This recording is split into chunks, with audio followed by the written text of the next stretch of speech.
First of all, people say, well, what is the best moment in all the sports you've done? There is no experience as a play-by-play announcer that equals calling a no-hit, no-run game.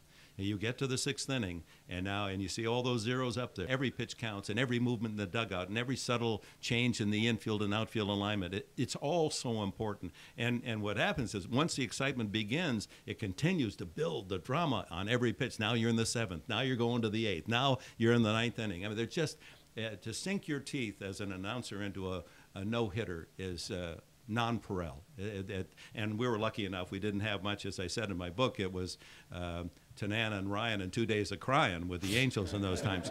But this was Nolan Ryan, the Hall of Famer Nolan Ryan, at his absolute overpowering best. And in Detroit, because the broadcast booth was off that overhang on the second deck, you were closer to home plate than any ballpark broadcast location in the big leagues.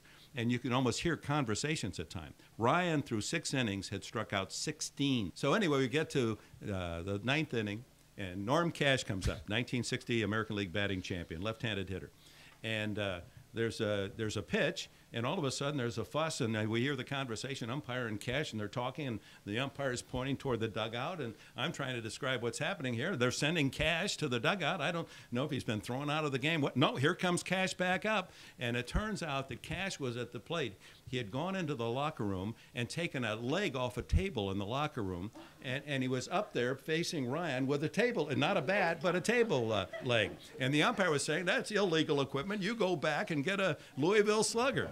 And Cash's response was, why? I'm not going to hit him anyway.